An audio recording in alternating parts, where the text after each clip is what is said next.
I never imagined being forced into remedial training would lead to a life-changing 2M contract. I will never forget the day everything fell apart. The tension in the air was thick, almost sticky. My heart pounded so loud I swore everyone could hear it.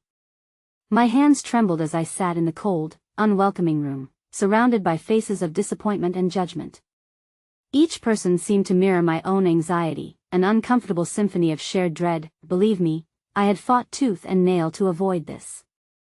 Remedial training felt like a punishment, a dark cloud looming over my head after I failed the most important project of my life. Everyone expected me to succeed. My parents poured every ounce of their hopes into my career, convinced I was destined for greatness. And there I sat, a failure, on the brink of losing it all.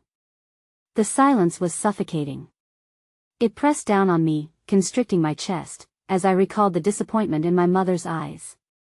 The warmth of her embrace felt so far away, but in that moment, something unusual started to happen. I noticed an envelope, pristine and untouched, lying on the edge of the table. It was like a beacon among the chaos. I couldn't take my eyes off it. A glimmer of hope. Or just another cruel joke. My breath caught in my throat. It seemed to beckon me, taunting me with its mystery. Instinctively, I reached out. My fingers grazed the edge of the envelope, sending a jolt of electricity through my body. Was this my lifeline or a trap? As I pulled it closer, my heart raced. Inside lay secrets that shone brighter than any hope I'd felt in a long time. I could almost hear the whispers of ambition dancing around me, urge me to tear it open. But a heavy voice interrupted the moment. Don't. You don't know what's inside, said Jenna, one of the instructors, her eyes narrowing in warning. The room, yet filled with uncertainty, brimming with tension, was suddenly a stage for a game of fate. Everyone hung on that moment, even the clock ticked in slow motion. Did I dare to defy the rules?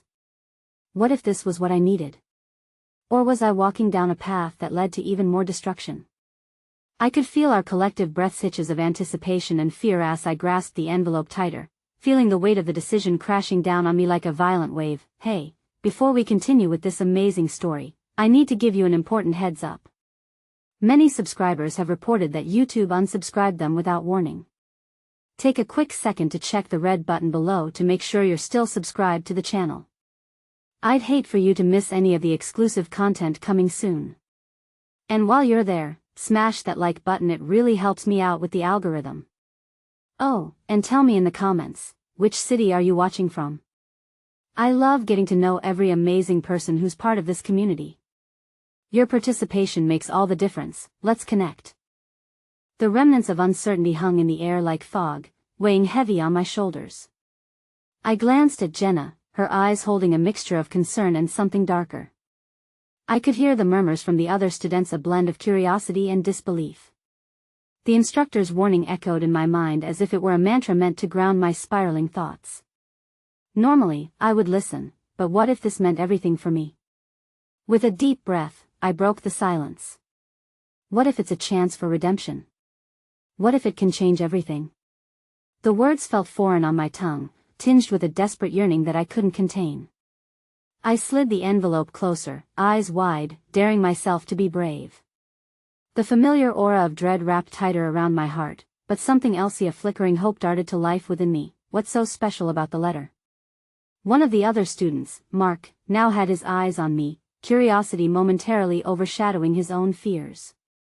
You're not really thinking of opening that, are you? Jenna's gaze intensified, as if she sensed the potential disaster that awaited. You don't know who sent it. It could ruin everything, she urged, her voice low. I could see the truth in her eyes, but another part of me, a part that had fought against the confines of failure, took control. This could lead to something greater. Breathing deeply, I slowly peeled the envelope open. The anticipation crackled in the air as I withdrew the folded paper, my heart racing. The first line was a jolt. Congratulations, your proposal has been accepted, it read, and the world around me faded, leaving only the words ringing in my ears. You have been selected for the exclusive project. Wait, what project? Mark asked, leaning forward with interest.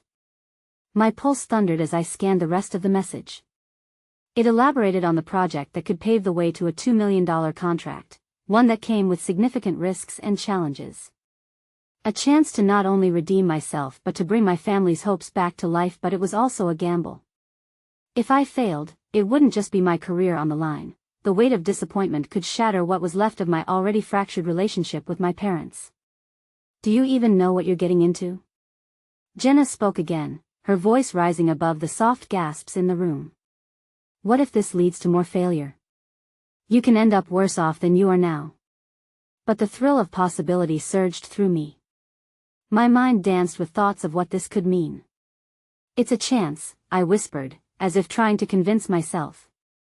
I can't let this slip away. But then, just as quickly as hope sparked, an unexpected darkness loomed over me. A sudden chill enveloped the room, causing shivers to dart down my spine. I turned to find David, the harshest critic of my previous project, breaking the tension with a derisive laugh. Do you really think you're equipped to take on something like this? You'll only humiliate yourself further, he taunted. My insides coiled tight, the sting of his words tapping into my deepest fears. Shut up, David, I shot back, but my voice lacked the conviction I desperately sought. In that moment, something deeper shifted inside me. I felt the weight of vulnerability and shame wash over me anew, every hidden doubt now on the surface. Yet every emotion intertwined with a desperate plea to rise above it all. As I looked down at the letter again, determination surged through me, but so did the fear of the unknown. Unsure if I would even be allowed to accept the offer, I steeled myself to ask, "Can we speak to someone about this project? I need to find out more."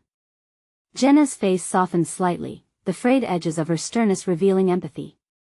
Perhaps it would be best to discuss this with the counselor, she offered, a note of kindness in her tone.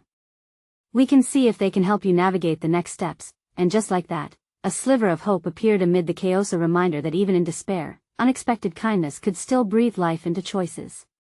As I took a step toward the door, a sudden noise pierced the silencia.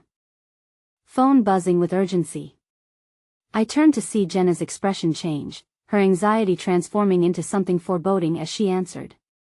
No, that can't be, she began, but her eyes widened in horror. They can't do that. We need to talk. Before I could catch her full reaction, she hung up, her face pale. That was the administration. There's been a decision made about the program. They're eliminating some students and they want to begin immediately. The room plunged into a new kind of tension, a dark void that swallowed hope whole. I felt a wave of panic rush over me, my heartbeat quickening as I stared at her, my thoughts racing. What if I were among those being eliminated? The stakes just escalated drastically, and whether I was ready or not, everything would soon change. In that heartbeat of silence, my future dangled precariously, sending a surge of dread coursing through my veins. The room, once buzzing with excitement and possibilities, now felt like a tomb. Jenna's words echoed in my mind, repeating like a cruel mantra, eliminating students, decisions being made without us. My pulse thundered in my ears as waves of fear washed over me, threatening to drown out any remaining flickers of hope. Do they mean us? Mark asked, his voice quivering. The gravity of the situation stared back at us, 5 pairs of eyes widening, uncertainty creeping in like vines around our throats.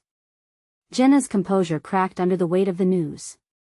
We need to get to the counselor's office. Now. We can't let this happen without a fight. Her determination was palpable, igniting a spark in our group. We all rose from our seats, a reluctant army motivated by desperation rather than strength. As we hurried down the corridor, I felt the heaviness of anticipation. The walls felt closer, the air thicker. The poster of past champions hanging on the wall caught my attention. Each face beamed with a promise of success, and yet I couldn't shake the feeling that each story behind them had its own trials and tribulations. The counselor's office loomed ahead, and with every step, apprehension clawed at my insides. But a voice inside me insisted I needed to push through. I had come too far to back down now, and if the letter radiant with opportunity had showed me anything, it was that I had the power to change my fate. That we shuffled into the room, an oversized desk dominating the space. Mrs. Thompson sat behind it, her brow furrowed in concentration as she reviewed paperwork. She glanced up and immediately sensed our urgency, her eyes flickering with recognition before changing to concern. "What brings you all here today?" she asked, her tone deceptively calm. "We heard about the eliminations," Jenna blurted out, her voice trembling slightly. "We can't let this happen. Please, you have to help us understand what's going on." Mrs. Thompson's gaze softened, yet sorrow clouded her features. "I'm afraid," she hesitated, glancing toward a mountain of folders that seemed to represent our futures. "The administration has made some difficult decisions. The program is restructuring and some students have been flagged as underperforming. My lungs constricted. But that doesn't mean we don't have potential," I interrupted, surprising myself with my conviction. Just like that, I found myself on the precipice of an emotional cliff, my plea tinged with the urgency of everything I had fought for thus far. "I just received a letter about a major project. I know if I get this chance, I can prove myself." Mrs. Thompson pinned her gaze on me, her features shifting as though weighing something significant. "You might still have a chance, but it will depend on how well you perform when you're tested against the new criteria they're implementing. They want results, and fast." "Testing?" My voice broke slightly. "What do you mean by testing?" "The program will hold assessments to see who can meet the added expectations," she clarified. "It's also a chance for you to demonstrate your improved skills. If you excel, your spot in the program may be secure.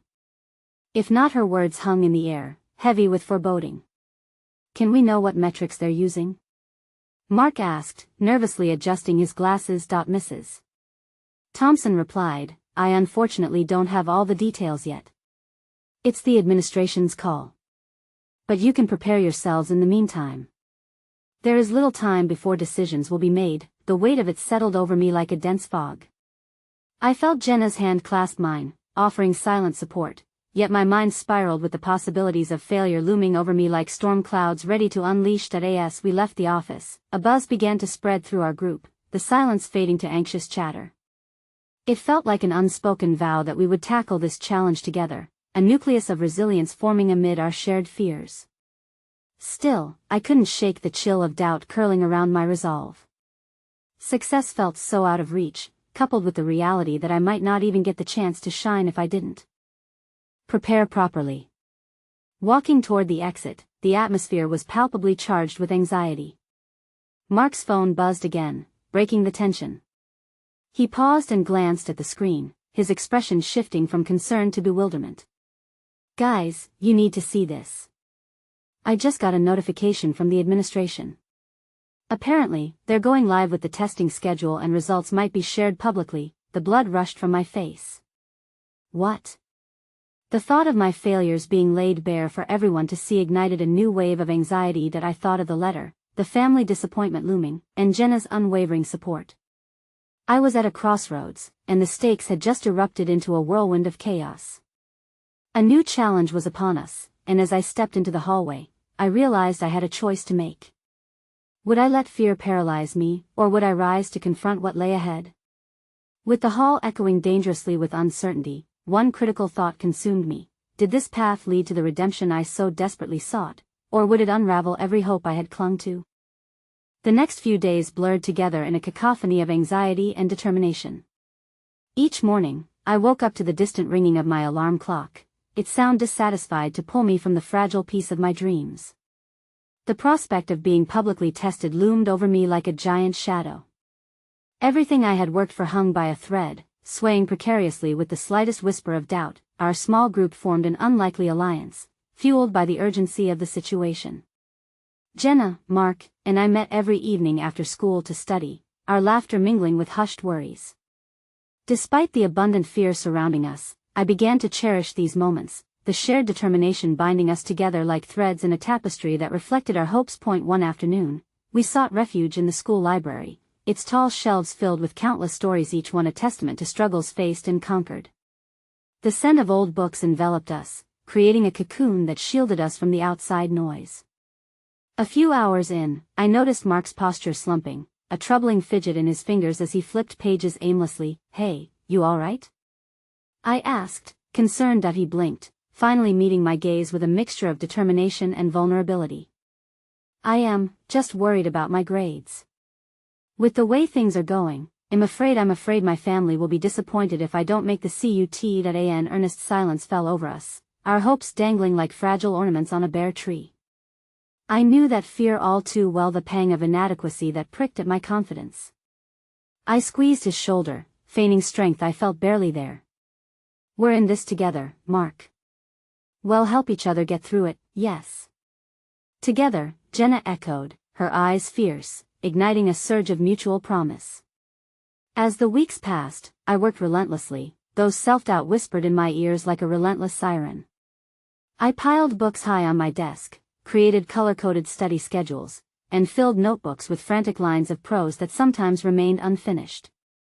But in the quiet hours of the night, exhaustion would ravage my spirit, encouraging a sinking feeling of despair that surged without warning, but I forged ahead sleep-deprived, a pale shadow of myself.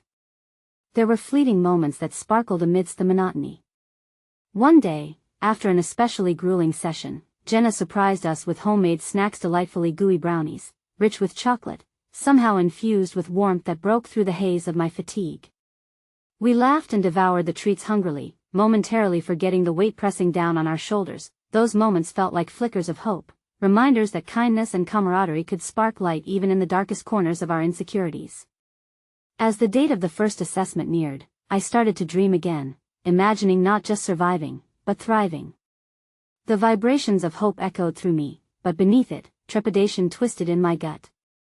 What if the testing day brought forth a harsh reality? What if I faltered in front of everyone? Finally, the much-dreaded day arrived, the atmosphere suffused with an electric current of anxiety that throbbed like a living thing. As I entered the room, I could feel the weight of countless eyes on me, an even harsher reminder of all I could lose. The faces were a blur of tension, and I fought the urge to flee back into the anonymity of daydreams and wishing wells. The tests began, seemingly simple at first, but as the minutes ticked by, the questions grew more complex, weaving through concepts that flickered in and out of my memory like an elusive ghost. I could feel every heartbeat, a drum echoing nervously in my ears as the clock faced down like a watchful beast. And then I stumbled, heart thundering in my chest as I blanked on a question that felt vital. My resolve began to falter. In my moment of despair, I caught sight of Jenna across the room, her brow furrowed in concentration. She noticed me then, and in that instant, she smiled, an encouraging beam piercing the darkness that enveloped me. I drew a breath, pushed through the wave of self-doubt, and pressed on. When the testing concluded, I stumbled out of the room, adrenaline still coursing through my veins, an emotional release that left me empty yet charged. Jenna and Mark waited in the hallway, their expressions tight with the weight of shared uncertainty. As we caught up, my phone buzzed in my pocket, its vibration chilling me. The administration had just sent a notification indicating that results would be revealed in 2 days. I could see a reflection of my own anxiety in Mark's eyes. Fear was a potent cocktail that threatened to drown us all, but instead of retreating inward, I made a decision then, vowing to lean on my friends and let the worries slide for a moment. No matter what happens, we've come this far. Let's celebrate surviving the day. We found ourselves at a cozy diner nearby, away from the chaotic walls of Skoal, a blooming haven with flickering neon lights. Heavy with uncertainty but buoyed by warmth, we shared fries and shakes, the atmosphere gradually transforming from heavy dread to the comfort of shared company. In that moment, I felt a rush of gratitude. Somehow, this little bubble of joy pushed back against the shadows of doubt.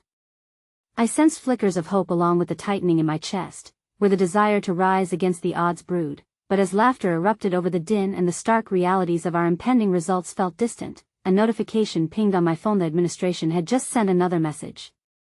As I reached for it, the color drained from my face, and my hands trembled as I read the words. Due to unforeseen circumstances, only a select few will be given direct feedback on their performance. With that, the buzzing phone dropped from my fingers, clattering on the metal tabletop. I was stuck in that moment, heart racing, facing an unexpected twist that threatened to rebalance everything we had just begun to build. Did we just lose the chance to know our fate? Or was this merely the calm before the storm? As we exchanged anxious glances, my heart sank, fluttering with dread at the thought that perhaps this was another step backward rather than the hope I had clung to so desperately. Each of us grappled with the implications of that sudden twist, not just for ourselves, but for each other. The diner felt suddenly too bright, the neon lights almost too cheerful for the weight of the moment. Around us, laughter and clinking glasses seemed to echo in another world, one that was oblivious to the realization that had struck our small circle like a bolt from the blue. I could feel the air thickening as uncertainty pooled between us, an emotional tide that threatened to sweep us away. Jenna's voice broke the silence that threatened to take hold. This doesn't make sense. Why would they do this? We've all worked so hard. Her brow furrowed, and her eyes reflected a mix of frustration and bewilderment, the same feelings swirling within me. It's not fair, Mark added, his voice strained as he rubbed the back of his neck. We deserve to know. We deserve clarity, but clarity felt like an elusive dream, just out of reach as I stared down at my half-eaten plate of fries. The cheerful grease that had promised comfort now lay cold and forgotten. Maybe they're just trying to manage expectations? I suggested, attempting to inject some rationality into the maelstrom of emotions swirling in my chest. It doesn't mean we didn't pass. There could be a reason for it, but what if Jenna's voice dropped, barely a whisper to escape her lips? What if they think we're not good enough? What if they're trying to spare us the embarrassment? Each word hung in the air like a thundercloud ready to burst, heavy with the potential of disappointment. My heart clenched at the thought. The once comforting atmosphere of the diner strangled by trepidation. As we mulled over our dwindling hopes, the waitress appeared with the check, the diversion I hadn't realized we needed. Her name tag read Lucy, and her warm smile seemed genuine enough to cut through our shared apprehension, if only briefly. Hope y'all enjoyed. Don't be strangers now, she said, her voice full of buoyancy as she set the check down in front of us. Yet, as I reached for it, faint echoes of danger thrummed in my chest. This moment, too, felt like a frayed thread that could tear at any moment. I fished out some cash absent-mindedly, my thoughts tumbling like loose change in my mind. Outside, the night air was thick and cool, wrapping around us like a protective cocoon. The din of laughter faded as the weight of our collective worry crashed back in. As we gathered ourselves once more, a sense of solidarity crept in, binding us tighter in silent agreement. We were navigating through this together. Suddenly, Mark's phone buzzed, jerking us from our shared worries. He hesitated, glancing at the screen before his face went pale. It's my dad, he said, voice shaking slightly. There's been an accident. The words hung heavily in the space between us. Everything else ceased to matter. The impending assessment results, the disappointment, the clinging fears, all rendered insignificant in the face of a more profound distress. What kind of accident? I asked, urgency flooding my senses. That I don't know, Mark replied, anguish etched in his features as he stepped away to take the call, his back stiff. Jenna and I exchanged worried glances, a silent understanding weaving through us. As we stood there, the shadows deepened, and the usually comforting city lights took on an ominous glow. Moments stretched painfully as Mark spoke quietly, his expression morphing from shock to disbelief. When he finally hung up, his expression was ashen, eyes glassy with unshed tears. I have to go. My mom's been in a car accident, he whispered, pain slicing through the words like a knife. The breath caught in my throat. Is Shay? Don't know. Mark interrupted, anguish spilling over. I need to get to the hospital. Without thinking, I placed a hand on his shoulder, trying to absorb the shock that roiled around us. Jenna stepped closer, her face a mask of compassion. Let's go with you, she said fiercely. You're not alone in this. Even as the cold grip of panic returned within me, I found strength in our shared resolve. Right. We're with you, Mark, I affirmed, my voice steadier than I felt. Lead the way. As we rushed to the car, hearts racing and fear clawing at our insides, the chatter around us faded into a dull echo. I couldn't shake the feeling that the weight of a moment had just shifted. While our worries about tests felt trivial, life itself stood testing us once again. But just as I slid into the back seat, my heart pounding not just for Mark, but for what lay ahead, my phone vibrated again, this time with an anonymous text, the screen flickering with urgency. I felt a jolt of adrenaline shoot through me as I read the ominous message. You're in deeper than you know. Don't trust everyone around you. As I clutched the phone tightly, nausea twisted in my stomach, and fear surged anew. What did this mean? What had I unwittingly stumbled upon? Mark's face was a blur in the foreground of my thoughts. One life felt like it hung in the balance as our destinies began to intertwine in ways far beyond mere assessments. Hold on, Mark, I whispered, feeling the full weight of uncertainty pressing down on my chest, its grip tighter than I ever imagined. The next chapter of our lives was waiting, but would we be prepared for the truth when it finally emerged? The car ride to the hospital seemed to stretch into eternity, each second filled with an oppressive silence that weighed on us like a physical entity. Mark gripped the steering wheel so tightly that his knuckles turned white, while Jenna and I exchanged anxious glances in the back seat, struggling to find the right words or any words, really. "Is there anything we can do?" Jenna finally asked, her voice breaking the eerie stillness. Just keep me focused." "Please," Mark replied, his voice a mix of desperation and fragility. As city lights blurred past, my mind flicked back and forth between the unknown fate of Mark's mother and the chilling message on my phone. "Don't trust everyone around you." What did it mean? I was struck by the absurd notion that amidst the chaos of the night, someone might be watching, manipulating things behind the scenes. I looked down at my screen again, half expecting a follow-up message or clue, but the glow offered no comfort. I needed to know more, needed to understand who could want to hurt me, or perhaps Mark, unknowingly. We arrived at the hospital, the stark fluorescent lights illuminating Mark's face, now gaunt and ashen. The waiting area felt like a world apart, the scent of antiseptic cutting sharply through the haze of emotions. Mark rushed inside, Jenna and I barely keeping pace. "Mark." A woman rushed towards us, her hair disheveled and eyes wide with fear. She was sobbing, panic etched into every feature. It was his sister, Sophie. "Is it Mom?" Mark's voice broke as he reached out to her, his face a mask of terror. Sophie could barely muster the words. They're working on her." "It was bad, Mark." She was trapped." The words hung between us, suffocating in their weight. A nurse stepped forward, her expression sympathetic yet professional. "Family of Mrs. Jacobs?" she asked gently. Jenna and I instinctively leaned closer. "Yes, I'm her son," Mark said, eyes darting to the nurse, desperate for hope. "Please, you need to wait." "The doctors are doing everything they can," she said, before hurrying off to join her colleagues, leaving us in a vortex of anxiety. Sophie crumpled onto a nearby chair, her hands trembling in her lap. "What if she doesn't make it?" "I can't," she gasped, the reality of their situation crashing around us. "Don't say that." Mark's fervor shocked even me. "She will be okay. She has to be. We just need to wait." There was a force in his words that belied the trembling underneath. As the minutes dragged on, each tick of the clock sounded like a booming drum, reminding us of every precious second slipping through our fingers. I felt a swell of compassion for both Mark and Sophie, my own worries and fears folding into their pain. Then, in that claustrophobic waiting room, a voice broke through the dim silence. "I can't believe this is happening." I turned to see a woman seated across from us, her arms wrapped tightly around her knees, eyes staring into the distance. Something familiar tugged at my consciousness. "Isn't it crazy?" she continued, still locked in her own thoughts, oblivious to our grief. "Life really twists and turns when you least expect it. You think you've got it all figured out," and then the tremor in her voice caught my attention. With a sudden flash, I recognized her, a fellow student from our program who had often blended into the background. "Alicia?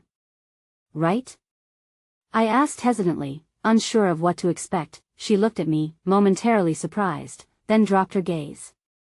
Yeah, that's me," she murmured, brushing a hand through her unruly hair.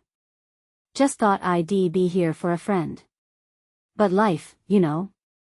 "Yeah," I echoed, unsure of what to say. And then it hit me. Was it that Alicia had been working on? There had been rumors about a project she was involved with, something significant, but I'd never paid much attention. The name of the initiative was on the tip of my tongue, tantalizingly close but always just out of reach. While part of me felt guilty for considering my own worries amid such turmoil, another part couldn't shake loose the sense of urgency inside me.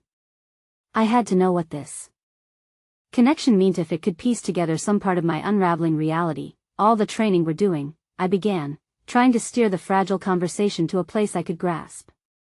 Are you working with anyone on that creative initiative project?" Alicia looked at me, surprised, her eyes widening. "Funny you should mention that." I actually have some leads, but they're confidential.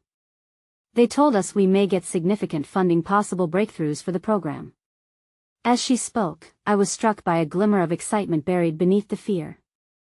If this project was earning interest, maybe it could help Mark when he needed it most, or even salvage the remnants of my own shaky situation. But before I could delve deeper, the door swung open, and the doctor emerged, the lines etched across his brow telling us all we needed to know. Mark shot up, now so tightly coiled he seemed ready to spring. "Where's my mom?" he said, his tone raw and desperate. And that's when I heard Ida's soft chirping emanating from my pocket. The phone vibrated fiercely, and I pulled it out just in time to see another message flash across the screen. "They're lying to you. There's more beneath the surface. Trust no one." My heart sank, every sense heightened as I cradled the phone, urgency merging with trepidation. Mark's attention was fixed on the doctor, but I knew this was just the beginning. Whatever had been brewing was bound to erupt, and the truth awaited in the shadows, darker and more complex than any of us could bear. The hospital room felt claustrophobic, the antiseptic smell was overwhelming, and every whispered conversation around us seemed to amplify the dread curling in my stomach. Mark's face, which had been a canvas of hope moments before, now mirrored anguish as the doctor took a breath, the prelude to the news that would shatter the fragile resolve we were clinging to. "Mrs. Jacobs, she has sustained severe injuries. I'm afraid her condition is critical. We're doing everything we can." The doctor's words blurred into a muted swell as I barely registered Mark's body jerk at the news, his expression crumpling like an old photograph. Sophie gripped his arm, a trembling ember of comfort amidst the wreckage of what we all feared. Jenna and I shared a quick glance, both of us feeling small and helpless in the storm raging before us. That I closed my eyes, wishing desperately for strength for Mark, for Sophie, wishing I could reach across the chasm of uncertainty and lend them something, anything, to lessen the blow. But it felt as if I was already drowning, oceans of confusion swirling around me own and theirs. Suddenly, I recalled the message on my phone. My pulse quickened, and I fumbled to pull it out again, barely noticing that my trembling fingers had begun a dialogue of their own. "Just keep quiet," I whispered to myself, to no one at all. The doctor was still speaking, but his voice faded further as a new revelation perched itself uncomfortably in my mind. The insinuation in the text started to take monstrous form, loitering on the edge of my thoughts. Who would want to hurt Mark? Why would they want to hurt his mother? I eyed the doctor, wondering if he was truly here to help. Just then, the waiting area exploded into chaos. An echoed cry pierced through the glass doors, pulling at my nerve endings. A family rushed in, a father screaming, "Where's my wife? Where's Sarah?" Panic broke like a wave, and I felt Jenna stiffen beside me, contagiously on edge. "Stay close," she murmured, pulling me in as the tension thickened like fog. Mark started to step forward, but I could see his shoulders tremble with wrestling emotions. "We can't leave her alone," he whispered, though I sensed he struggled to keep himself grounded. Mark's determination reminded me of the flicker of unrest that continued to burn inside me, the foreboding warning still gnawing away at my thoughts. It felt wrong, filthy even, but I needed to resolve the truth lurking in the shadows. I turned back to Alicia, who had been absorbed in her own world but now noticed the growing tension. This isn't just a coincidence for you, is it?" she asked softly, the hint of curiosity in her voice barely masking her own fear. "What do you mean?" I asked, suppressing the need to scream. I had to maintain some clarity amidst the swirling chaos. "Come on," she said, leaning in conspiratorially. "You can't deny that things have been strange lately, right? What with Mark's mom, and oh, I heard about the strange notes going around our program too." A heavy shiver ran down my spine. The world felt so intertwined, and for a fleeting moment, I saw a path connecting Alicia's cryptic insights with the paralyzing message on my phone. "What notes?" My voice was barely a whisper. Before she could answer, something unexpected happened. An elderly couple, presumably friends of Mark's mother, approached us with a soft smile that told of their familiarity despite their gaze being laden with empathy. "We heard about your mother, dear," the woman said, her voice a gentle balm. "We wish we could offer some comfort." Her husband placed his hand on Mark's shoulder, and I could see the faint hint of strength it offered as the warmth seeped into his raw grief. "Thank you," Mark replied, voice ragged yet grateful, as if he were grasping that small flicker of hope. A genuine connection amid heartbreak that reminded us all that kindness often flourishes in the darkest corridors of despair. But as the room filled again with whispers and muffled cries, I felt the growing pinpricks of anxiety. I stepped aside, my heart racing, needing to make sense of the unraveling chaos around me. Again, my phone vibrated, more insistent this time, and I glanced at the screen just in time to catch another message. The truth lies in the past. Find out who your real friends are. They may be closer to you than you think. My gut churned with the weight of the revelation. What did it all mean? Who among us was truly looking out for one another, and who was merely waiting for the right moment to strike? As I struggled to grasp the layers woven into this unfortunate tapestry, a shadow shifted in my periphery. I caught a glimpse of someone disappearing through the exit, their face obscured as my heart became a drumbeat of urgency. Was it someone familiar? Or was it yet another player in this looming drama?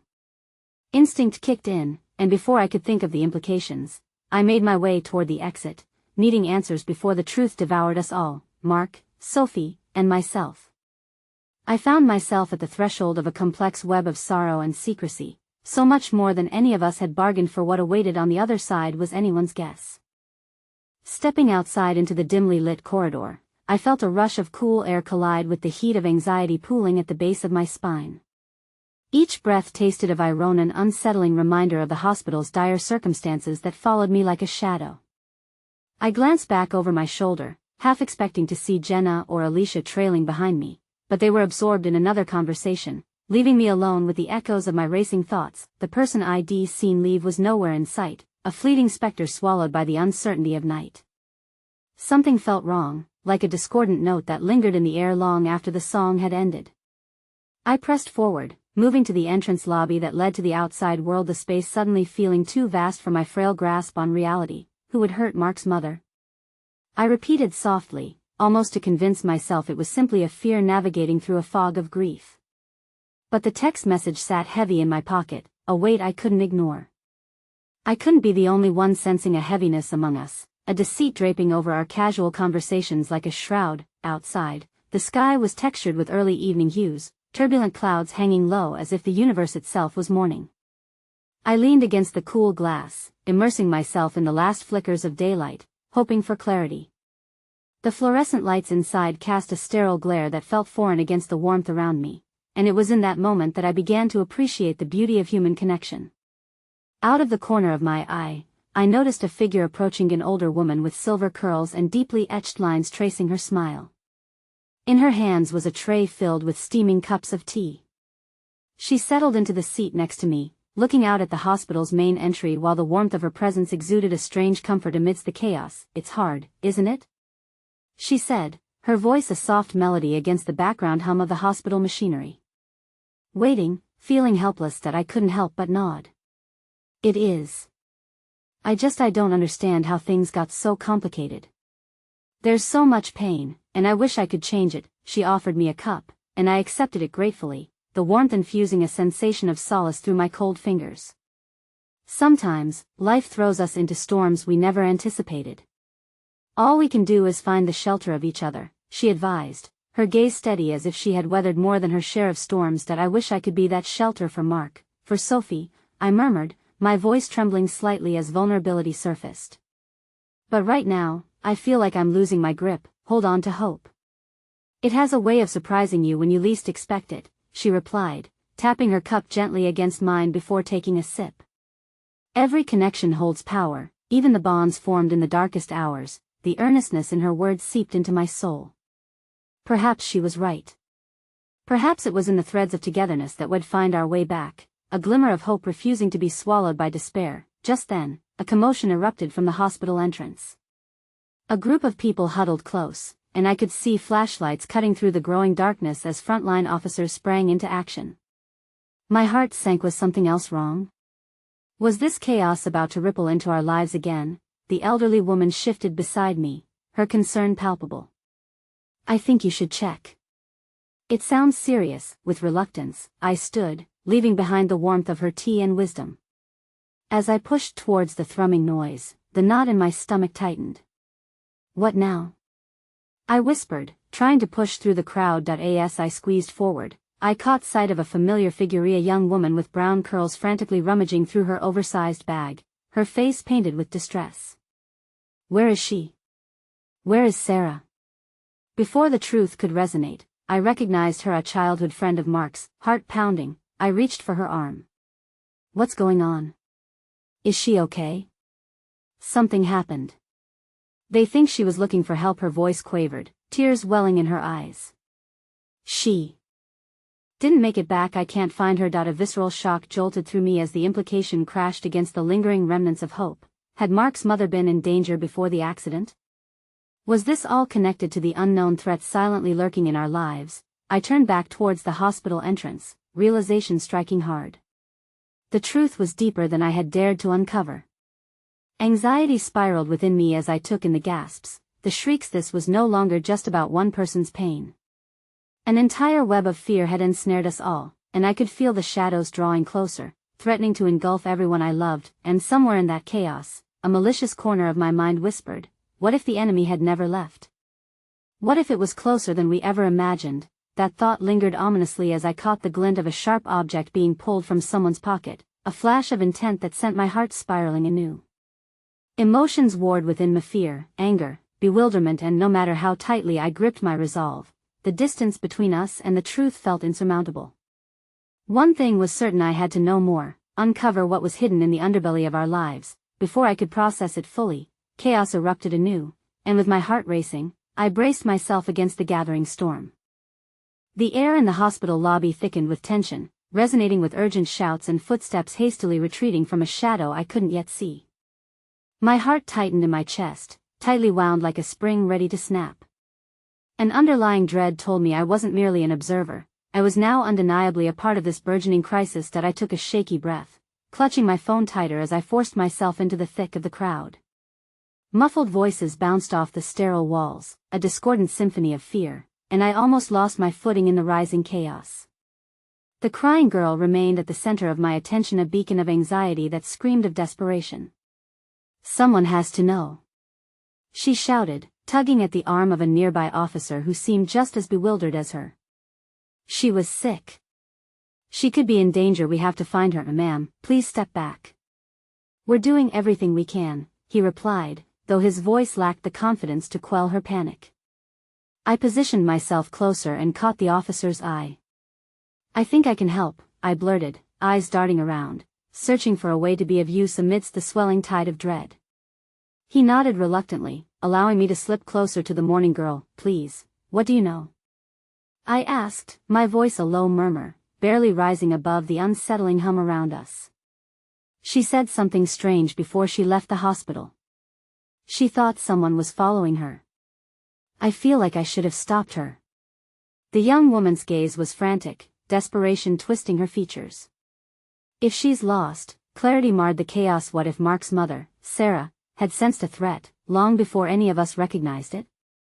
I could feel the weight of those words settling deep in my bones, shadows lengthening as realization dawned on me. What do you mean? Did she say someone was threatening her? I don't know. Just, she didn't look right that day. I thought, she was just being paranoid. Tears streamed down her cheeks, but anger flickered in her eyes as she continued, seeking to justify her inaction. I didn't want to believe her.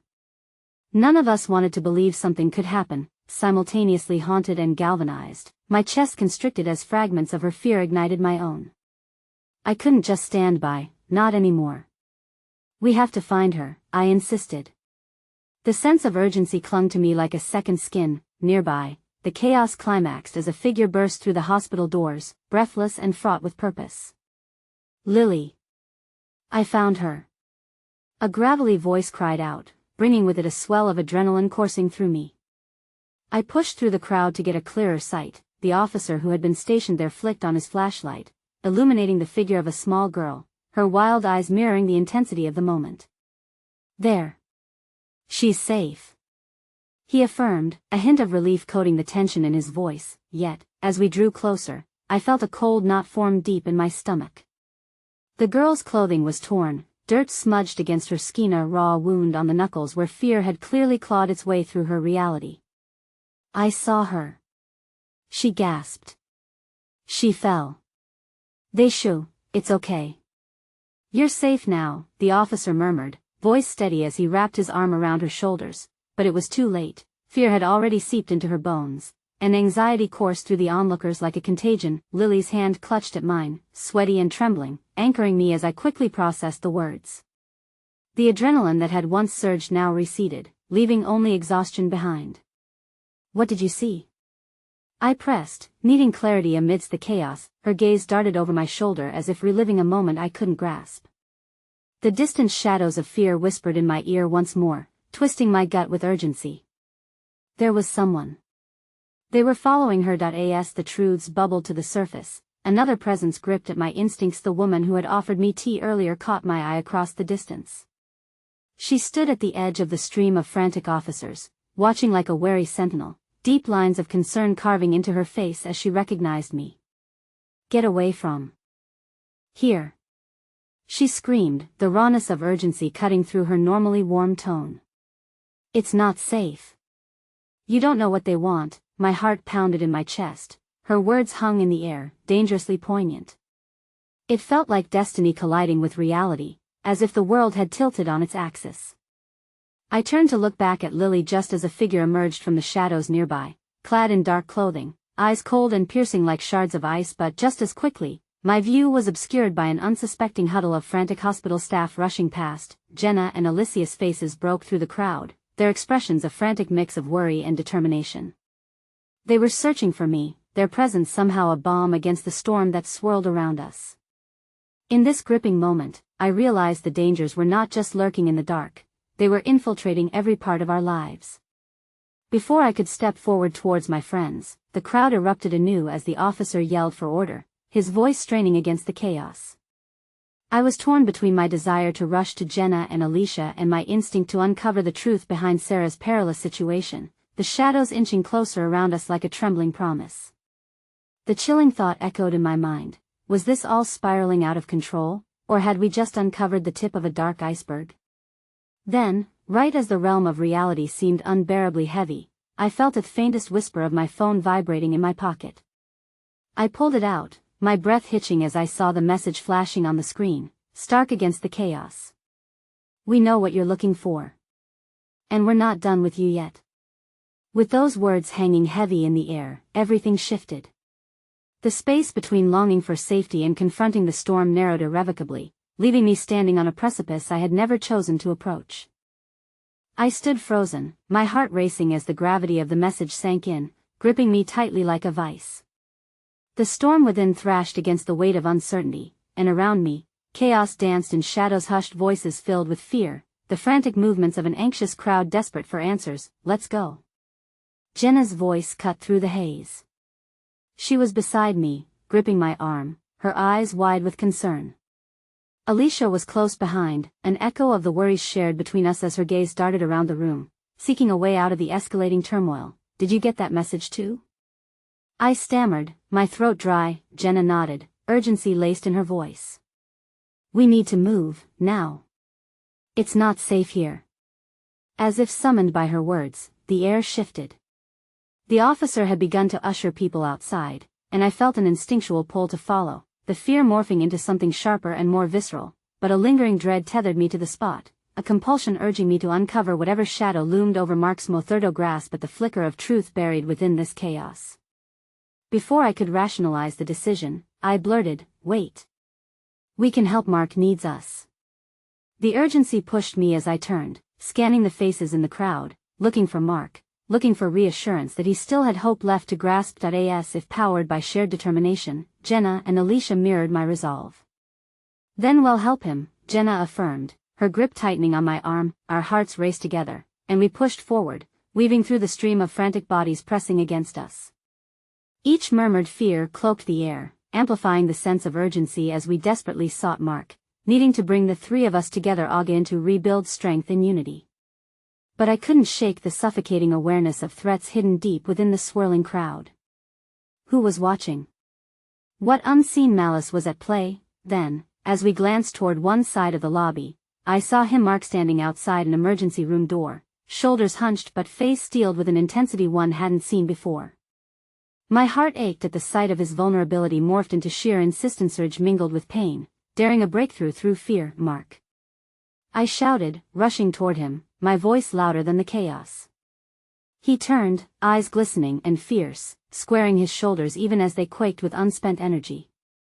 My heart ached for him, for everything he was enduring and for the storm that threatened to tear apart the threads binding us together.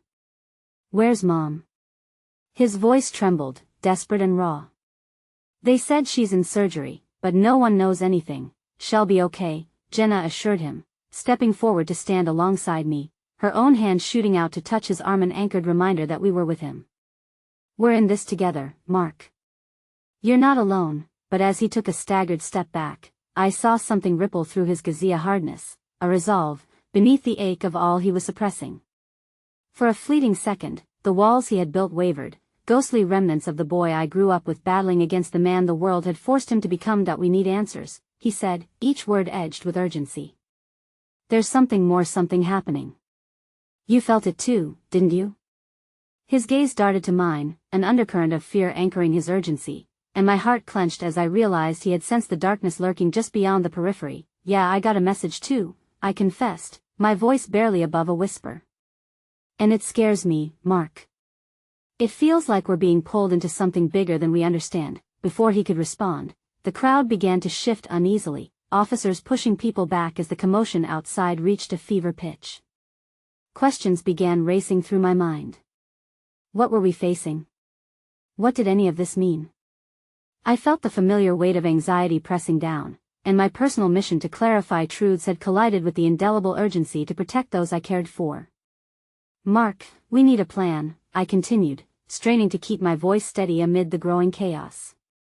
"If we're going to uncover what's happening, we do it together." But just then, the faint echo of sharp gasps escaped from those closest to us, and I turned, my heart pounding as I followed their horrified stares to the looming entrance, where uniformed officers began making their move amid shouts and panicked voices.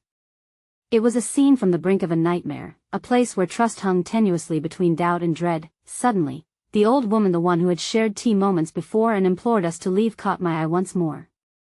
She had stepped away from the crowd, eyes like steel, as she locked onto us and began waving frantically. Realizing we were still standing at the periphery of danger, "Get inside now," she shouted, panic bleeding into her voice as if she had seen something that drew fear in ways we could not yet comprehend. "They're coming, Mark," I called again, adrenaline surging through my veins as we all took a step closer to him. I could see the dawning awareness flaring like alarm bells in his eyes. "We need to go now." Mark turned, the weight of our fears plunging him back into urgency as we pushed and pulled against the crowd, the chaotic rhythm of our heartbeats aligning as we forged onward. The path felt dark and murky, but together we moved like a unit, clinging to each other as the world narrowed around us. We ducked into the emergency room, the disarray of emotions settling into a palpable tension. The air shifted, ripe with the confrontation that had brought us here. It wasn't just the fate of Mark's mother, it was part of a larger web woven in pain and connected through fear, our lives intricately entwined in ways none of us could have imagined. Then it happened. The doors swung open, and within, the familiar fluorescent lights revealed a gathering thread, a cloaked figure looming ominously before us. We froze, instincts kicking in as apprehension washed over us, unifying our urgency into a single shared panic. "Enough." The figure roared, a voice tinged with malice that left no room for negotiation. "You should never have meddled in affairs you cannot comprehend." That I felt Mark tense beside me, the protective instinct rising in him like fire. "What do you want?" he demanded, fury blazing from his eyes. "What I want is irrelevant," the figure replied coldly, their mask peeling away as the darkness transformed into something unmistakable. "You've intertwined with secrets you're unprepared to face. Leave, while you still have the chance." But in that moment, surrounded by fear and fueled by something deeper, we all stood stalwart, determination melding our hearts in solidarity as we faced the unknown. The battle against fear was beginning, and with it surged the hope that flickered, fiercer than any shadow that dared to threaten us. "Together," I whispered under my breath, knowing it with every ounce of my being. We would fight for each other, we would confront the storm that swirled around us. In that collective breath, we took a step forward into the chaos together, stepping defiantly into the path of truth, courage coiling tightly around us like a shield, and whatever awaited us on the other side of this storm, we were ready, fueled by the flicker of hope that reminded us, even in the darkest moments, that love and friendship could light the way. The journey that began in vulnerability transformed now into something profoundly powerful. As we drew strength from each other, together, we echoed, a mantra that resonated through the very core of our beings, a linchpin tethering us amidst the tempest. In that moment, what dismantled the weight of dread, forged anew by the connections our hearts had nurtured through every trial, that was when I understood the true power of our collective journey, a truth that illuminated the darkness we had once feared, showing us luminous paths even in the shadows, crafting our own salvation step by step. Together, through the noise and uncertainty, we would discover the strength to rewrite the next chapter of our Levisa journey, not just entwined with fear, but overflowing with promise. And from that night forward, we held tight to the knowledge that while the world's shadows may loom at our edges, the light of our connections would always guide us home.